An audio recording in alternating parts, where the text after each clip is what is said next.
자, 그럼 오늘 이야기를 좀 시작해 볼까 하는데요. 오늘 이야기는 정보전쟁이라는 타이틀을 붙였고요. 예.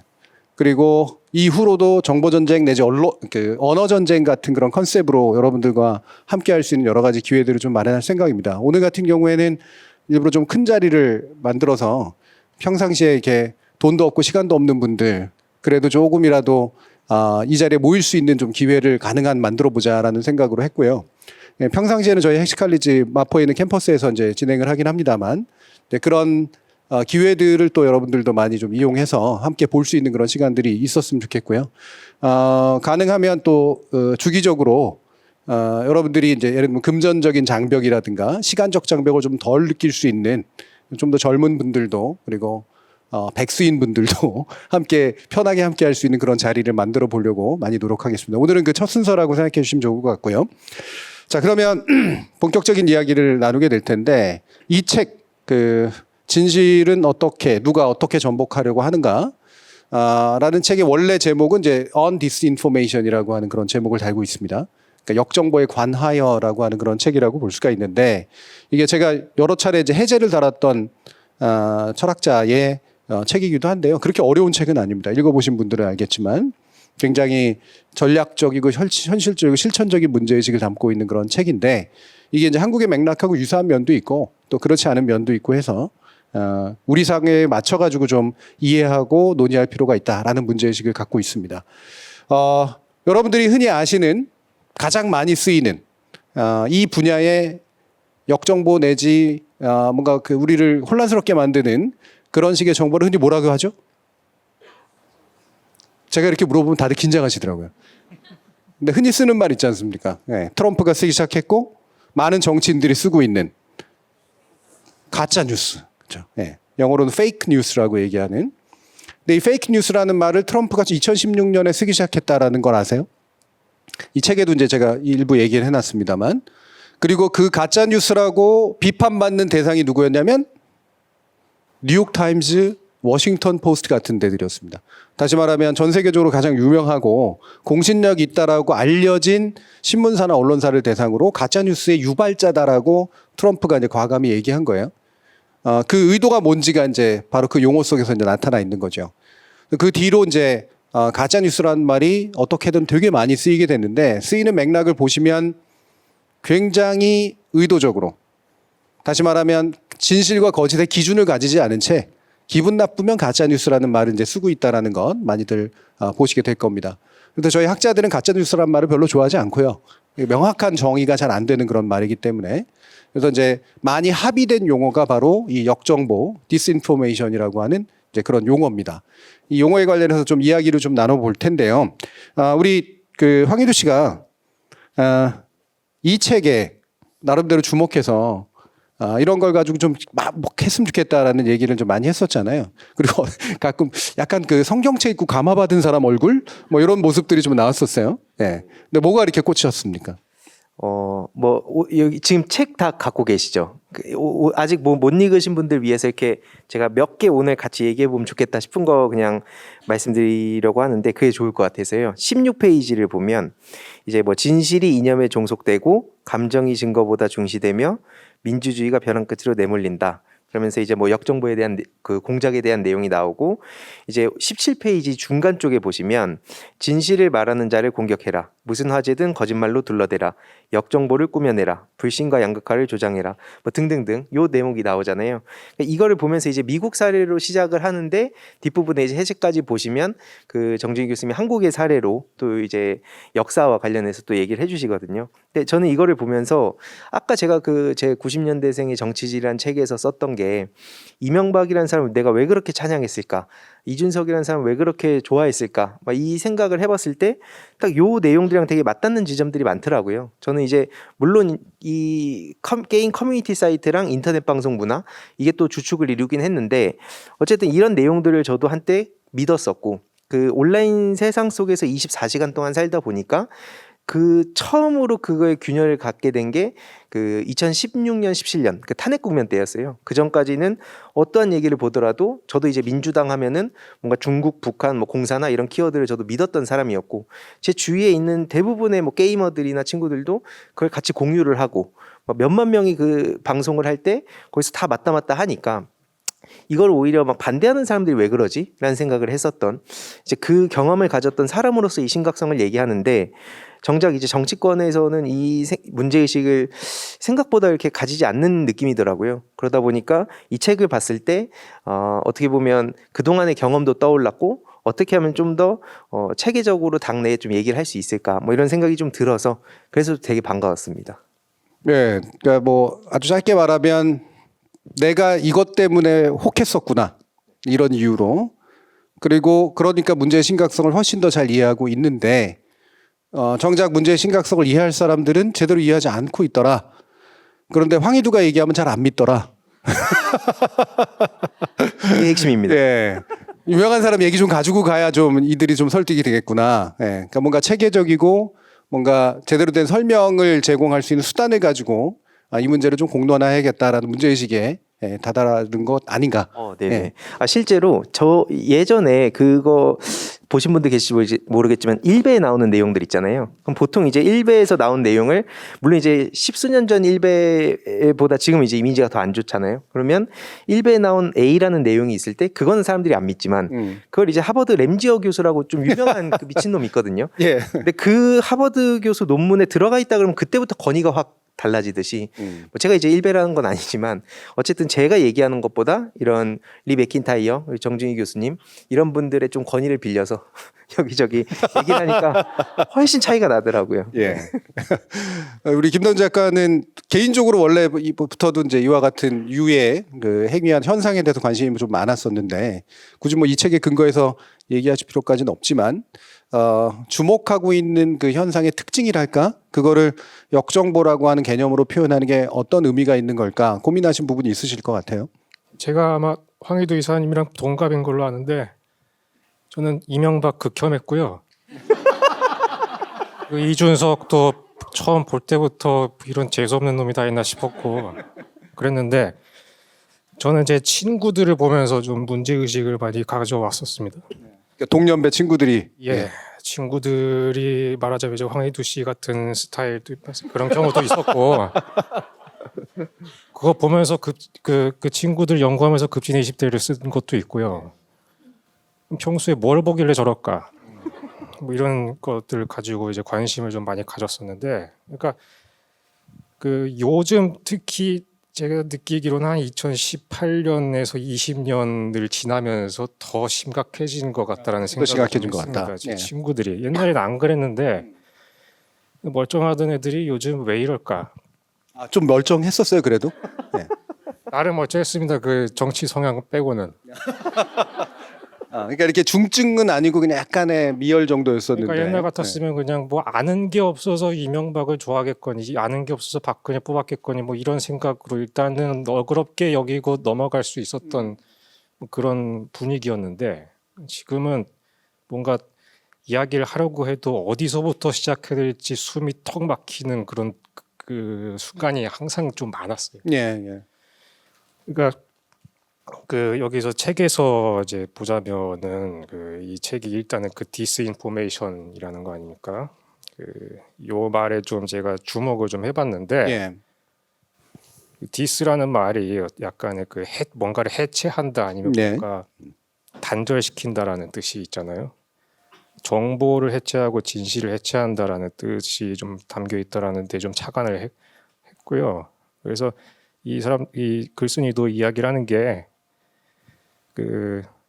이 역정보라는 것이 이제 많은 사람들이 그런 거짓 뉴스를 완전하게 다 믿지는 않더라도 최소한 모든 진실 자체를 좀 불신하게 만든다라는 그 효과를 갖는다라고 써 있는데 좀 요즘 사람들을 보면서 그런 거를 좀 여실히 좀 느끼고 있습니다. 예.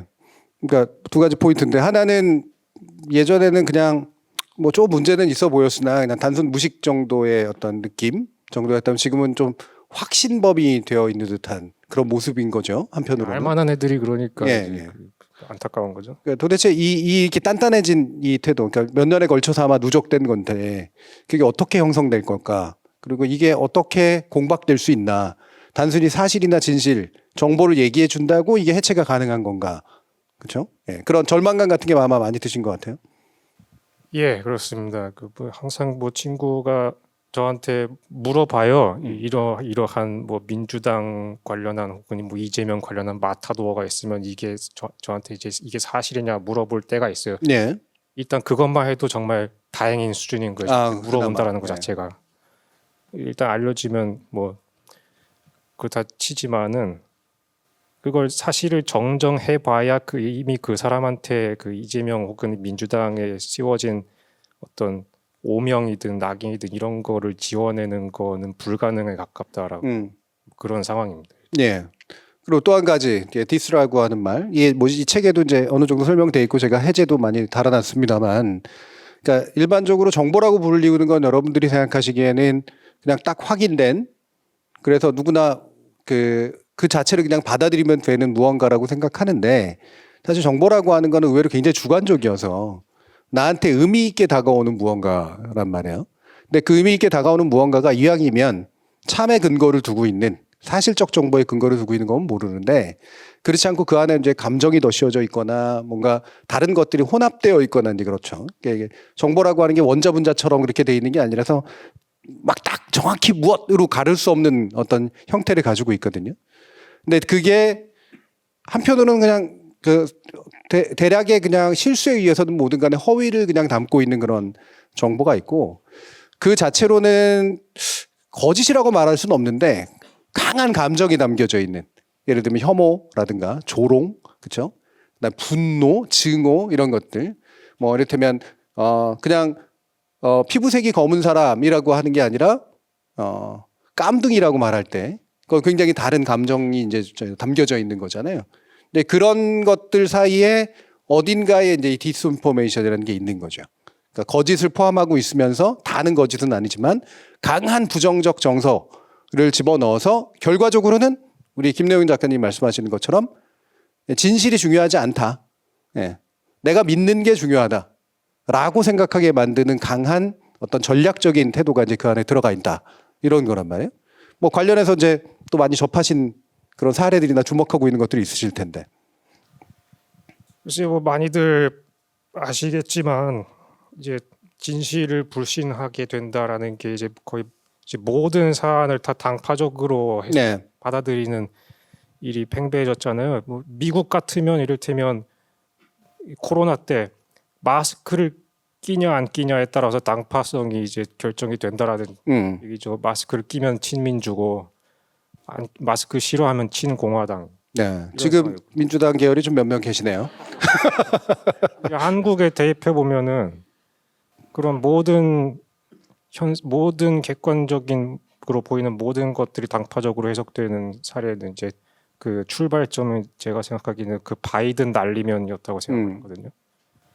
날리면으로 듣는 사람은 국힘이고 바이든으로 들은 사람은 민주당이다. 이렇게 완전히 균열된 것처럼 예. 이런 상황이 발생한 것을 두고 또 그걸 이제 염두에 두고 또 이 책을 읽으면 또 굉장히 와닿는 점이 많을 것 같습니다. 예.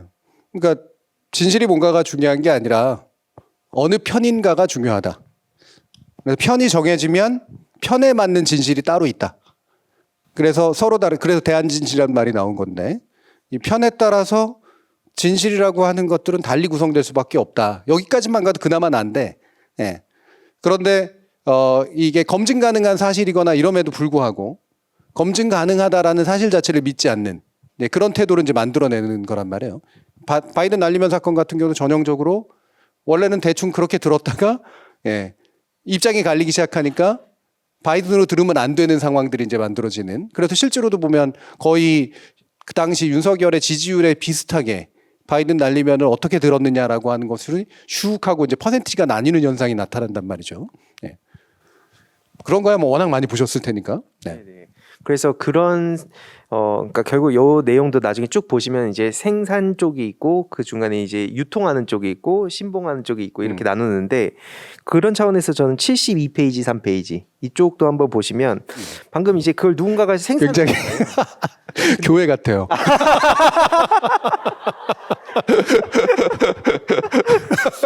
오늘 간증하러 나오셨어. 오늘 중요한 날입니다, 여러분. 네. 요거는 이제 어떤 내용을 제가 말씀드리고 싶냐면 그 72페이지 아래쪽에 좀 보면 뉴스에 대한 내용이 나옵니다. 예, 한마디로 73페이지 쪽을 보면 진실이 편파적으로 보일 수 있다고 진실을 옹호하지 않는 것은 그 자체로 편파성에 굴복하는 것이다. 그래서 이제 중간 부분을 보면 비 오는 내용 예시가 나오거든요. 그러니까 비가 어떤 사람은 한 방울도 안 온다 하고 그다음에 누군가는 또 이제 비가 뭐 그 오는 중이다. 이렇게 할 때는 그걸 이제 둘 다 인용해서 할 게 아니라 창밖을 내다보고 어떤 게 진실인지 알아내는 것이다. 그러니까 저는 이걸 보면서 이제 언론의 역할과 소위 이제 제가 요즘 좀 비판을 하는 장성철 씨 같은 부류 그런 평론가들 이제 그런 사람들이 사실 이쪽에 노골적으로 힘을 실어주는 건데 예, 장성철 이야기 좀 더 해보세요. 재밌을 것 같아요. 제 눈에는 그러니까 예. 최근에 예를 들어서 이제 그런 방송 앞부분에 이제 헬마우스 형님이 분석을 쭉 하잖아요. 하이킥에서 예, 하고 예. 뒷부분에 그냥 틀어놓고 보면 이제 장윤성 기자랑 둘이 나와요. 음. 근데 나오는데 한마디로 뭔 얘기만 하면 다 이재명 대표 얘기로 끝납니다. 네. 그러면서 뭐 이재명 지지율 안 오르는 건 다 본인들 탓이다 이런 얘기를 한다든지. 네. 이게 정확히 논리적으로 말하면 이제 논점 일탈이라고 부르는 영역이거든요. 네. 예, 그러니까 특정한 포커스를 가지고 그걸 가지고 옳고 그름 내지 사실 아닌 것들을 얘기를 해야 되는데 요 사실과는 무관한 이른바 꼴대를 옮긴다고 그러잖아요. 다른 사실을 얘기함으로써 본 사실을 굉장히 흐리는 그런 방식을 즐겨 쓰죠. 네네. 이준석, 장승철 부류가 흔히 쓰는 방법인데. 맞습니다. 사실 남천동에 제가 슈퍼챗 쏘는 이유도 간단해요. 예. 그거 남천동에 제가 쏘는 그 정도 슈퍼챗 있죠. 다른 인방감은 흔해요. 예, 인방감은 되게 흔해요. 예를 들어서 뭐 그 제가 좋아하는 인터넷 방송 중에 케인이라는 방송만 그 예. 킹 오브 파이터 하시는 분이 계세요. 그것도 근데 아프리카에 있는 건가요? 예, 숲이죠, 지금은. 원래는 트위치에 계셨는데 근데 그분은 하루 종일 자기 합성된 영상 하루 종일 받아요. 그러니까 저는 되게 그냥 평범한 거예요. 어떻게 보면. 근데 저는 이렇게까지 사실 유명해질 줄 몰랐어요. 갔는데 다 제가 낚시무라고 하면은 그러니까 제가 지금 사실 얼떨떨하거든요. 예. 근데 그러면서 그러니까 결국 돈빨로 유명해진 건가요? 사실 부정할 수 없습니다. 부정할 수 없습니다. 부정할 수 없는데 예. 그러면서 저를 보면서 제가 뭐 작은 돈이지만 예. 잠깐이라도 웃어주시고 그냥 사실 이번 정권 되게 힘들었잖아요, 그죠? 근데 한 번이라도 웃어주셨으면은 그게 제가 추구한 가치예요. 예. 제가 이렇게까지 말하는 거 사실 창석이 형님한테 죄송하긴 한데 예. 어쨌든 여러분 일단 들어주셔서 너무 감사합니다. 알겠습니다. 예. 실제로 집회 가면 창석이 형 얼굴 깃발 들고 이렇게 항상 있거든요. 그거 들고 계신 항상 그걸로 만나는 분입니다. 누구 얼굴이요? 오창석. 창석이 형. 예, 예. 가끔 커뮤니티에 올라오더라고요. 네네네. 저는 니콜로 안 샀습니다. 네. 예. 그 족발 열차가 실제 중요한 게, 그러니까 저는 어디서 저들의 심리를 좀 이렇게 파악을 하냐면 그때 이준석이 그 자랑을 했었잖아요. 그거 자기의 비단 주머니 작품이라서 윤석 열차 예, 예. 대박이라 했는데 족발 열차를 완전 날아가서 네. 그때 당시에 이제 문재인 전 대통령이랑 당시 이재명 후보 그 페이스북에서 막 댓글 달길래 저도 거기 가가지고 팀킬 주머니였다. 족발 열차 이거 뭐냐라고 했더니 그때 차단한 거예요. 네, 예. 그러니까 이게 이거 타격 되게 컸던 사안이구나. 그게. 타격감이 있었구나. 네, 그거 되게 그 멘탈로 흔들렸던 사안이었구나. 그 생각이 예. 좀 들었습니다. 예, 그러니까 지금 저는 이제 사실 윤석열차 그러면은 그 만화가 더 기억나는데 네. 실제로 윤석열차는 그 대선 그러니까 국민의힘이 이제 대선 전략의 일부로 윤석열이 그 기차를 타고 전국을 돌아다닌다 이 컨셉으로 꽤 나름대로 좀 신선하게 다가갔는데 알고 봤더니 다리 올리고 다니더라. 네. 그렇죠? 그 굉장히 큰 거였잖아요. 근데 저는 이렇게 하나의 요약된 이미지가 진실을 굉장히 대변할 때도 있다. 맥락이 제거된 정보는 위험하지만 그 사람의 인성을 정말 그냥 보여주는 거 아니었습니까? 네. 그렇죠? 네. 그리고 그게 바로 지금 2년 반 만에 명확하게 이제 드러난 거잖아요. 3년이겠군요. 네. 근데 그런 것들을 만들어서 함께 그냥 단순하게 그냥 이제 뭐 사실 검증 뭐 이런 것으로 싸우는 것이 아니라 어떨 때는 크크크로 싸워주고 어떨 때는 그런 족발열차 같은 그런 명확하게 글을 보여줄 수 있는 어떤 타격이 이제 되게 중요하다. 예, 이렇게 열심히 싸워주셨는데 알고 봤더니 근데 슈퍼챗으로 유명해진 거다. 예, 뭐 농담입니다만, 예, 또 되게 중요한 방법인 것 같아요. 그러니까 돈을 많이 써라라기보다는 효과적으로 이제 그 메시지를 전달하는 방식이라는 게 있는 거니까 이런 거는 이제 저 같은 사람보다는 이렇게 실제로 앞에서 이렇게 들어가서 싸우고 영역을 확장해 나가는 사람들의 실천에 의해서 영향받는 바가 훨씬 더 크다. 예, 그런 생각이 많이 들어서요. 그래서 오늘 또 특별히 모셨고 자, 이제 본격적으로 얘기를 좀 시작해 보면 여러분들께 이제 마이크가 돌아갈 텐데요. 손을 드시면 마이크를 전달해 드리겠습니다. 뭐든 물어보시면 되는데 우리 지금 마이크를 전달하시는 분은 참고로 교수님입니다. 예, 저희는 공직에 계신 분, 뭐 이런 교직에 계신 분 이런 분들 끌어다가 이런 일 시키는 되게 이상한 조직이라는 점 다시 한번 말씀드립니다. 자, 이쪽 뒤에서 손 드셨는데 바로 예. 저도 그 온라인 여론전 이런 거에 대해 굉장히 관심이 많거든요. 저도 뭐 커뮤니티나 트위터 이런 등지에서 킵에도 떠보고 그런 일들을 했었습니다. 근데 제가 싸우는 상대들을 주로 보면은 이 사람들이 반박을 하지 않아요.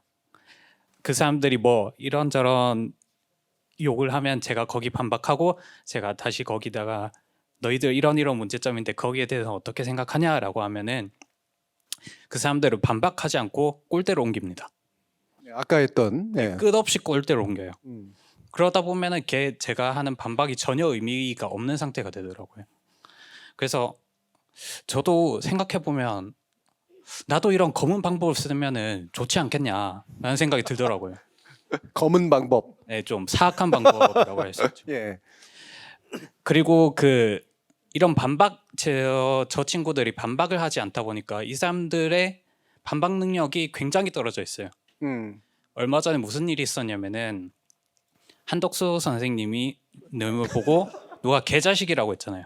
근데 그에 대한 반박으로 저쪽에서 꺼내온 게 아니다, 인간의 자식이다.